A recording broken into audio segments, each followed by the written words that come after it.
In today's video, I'm taking you to see some of the gems I visited during my week here in the small town where I live in Argentinian Patagonia.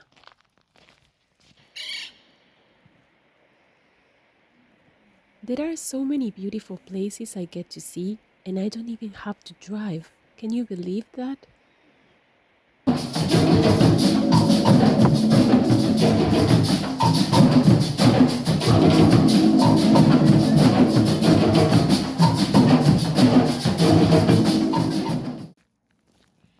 I can just walk and experience the transition from an urban to a more natural area in a blink of an eye. While I show you these beautiful places, I would like to tell you my story and thoughts on why I'm 37 and still haven't been in a serious or romantic, long-lasting relationship. A couple years ago, if I would meet someone new, it could be anyone, either a potential friend, partner, or just an acquaintance, I would have felt ashamed in telling them I was never in a relationship before.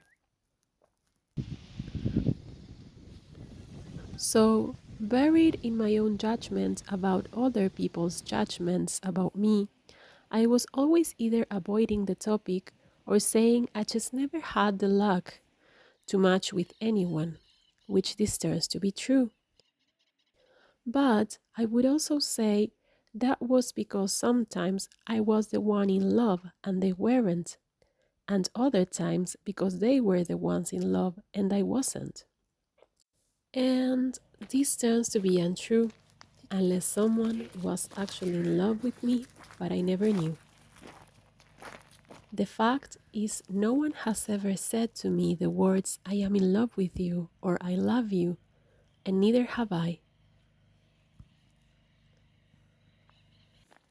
The closest thing I've had is one tiny, short, immature relationship I had when I was between 18 and 19 years old.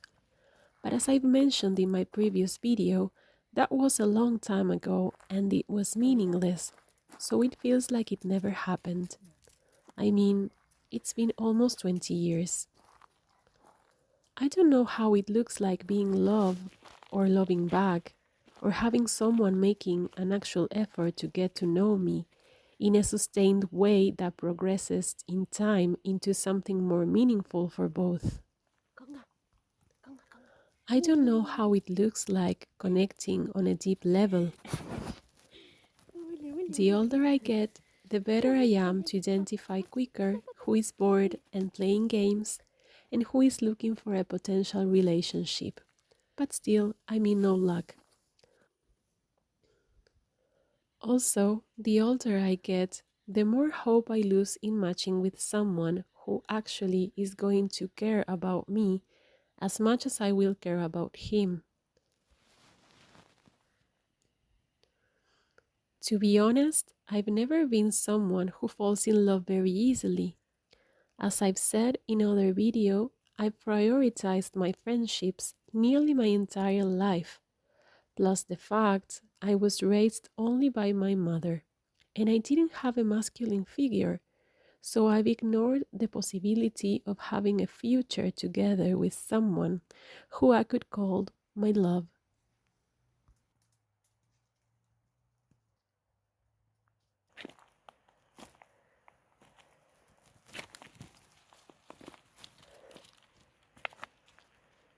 I didn't understand my friends who, at the time, were constantly having boyfriends or someone they liked, and speaking about them every single time we saw each other, and it would take so much time and space of our conversations. I couldn't grasp how this was even possible. Why didn't I like someone all the time? And why do we have to talk about them so much? There are so many topics to speak about. The few times I thought I was in love, later I realized I wasn't. It was just an infatuation or crush that just lasted a short period of time. it didn't feel deep. It wasn't until recently I would imagine my life with the person I liked. For example, how our routines together would look like, our conversations, the trips we would make, moments of grief and sorrow and happiness we would share together. I've never imagined anything with anyone before. So, this is how it would look like. In my earlier years, I would like someone, think very abstractly about marrying and having children, but nothing in between, and no such thing as imagining elaborate details.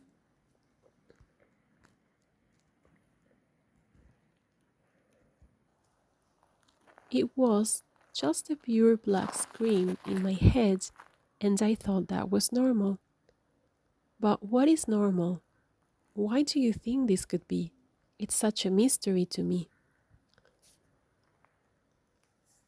Furthermore, there's definitely a layer of low self esteem added to the equation because I remember myself thinking many times things like, who would want me? Who would share a bed with me every night I move too much? Anyone who is with me will soon realize I'm not that great and get bored very quickly. Kiki, what are you doing? So, anticipating rejection made me isolate and not open up as much as I would have liked in the past. In addition, there were periods of time in my life I would completely shut to the possibility of any kind of relationship. Even if it was casual, I wasn't even interested.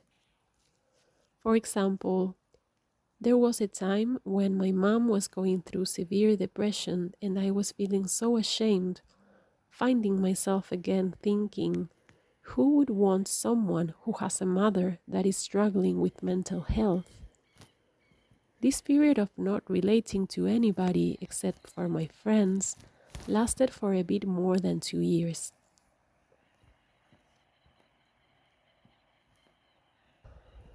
The irony is I would never think like that of anyone.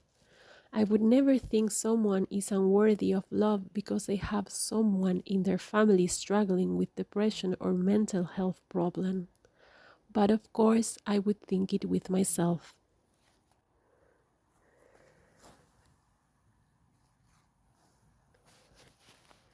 Then, when I hit my 30s, I had a deep identity crisis. And for a couple years, I thought I didn't like men at all, and maybe I liked women.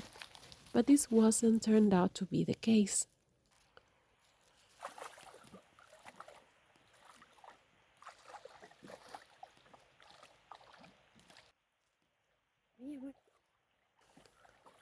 Years went by until I finally moved to where I'm currently living and started to open up more to the idea of me having a partner, of me loving and being loved, of me sharing and creating a life with someone and growing older together.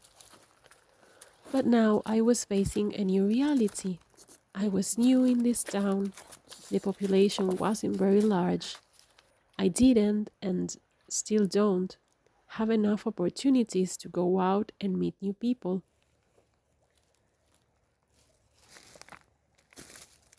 And I still struggle to open up. I'm still shy, and I feel strange and awkward with most of my interactions.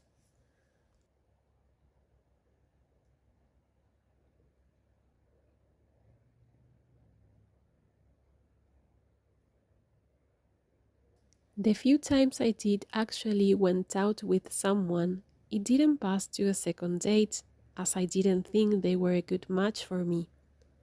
So it's not that I don't want to. On the contrary, I intensely desire to be in a long lasting, stable, growing, loving relationship. I want to feel like family. I want to feel like home with this person. But It seems we just haven't crossed paths yet, and I feel the chances are slipping out of my hands, and I don't like thinking like that. I'd like to think there's a ray of hope for me and everyone who are seeking a very human love in their late 30s and more. Thank you so much for watching and listening, and like, comment, and subscribe if you'd like to see more. Thank you.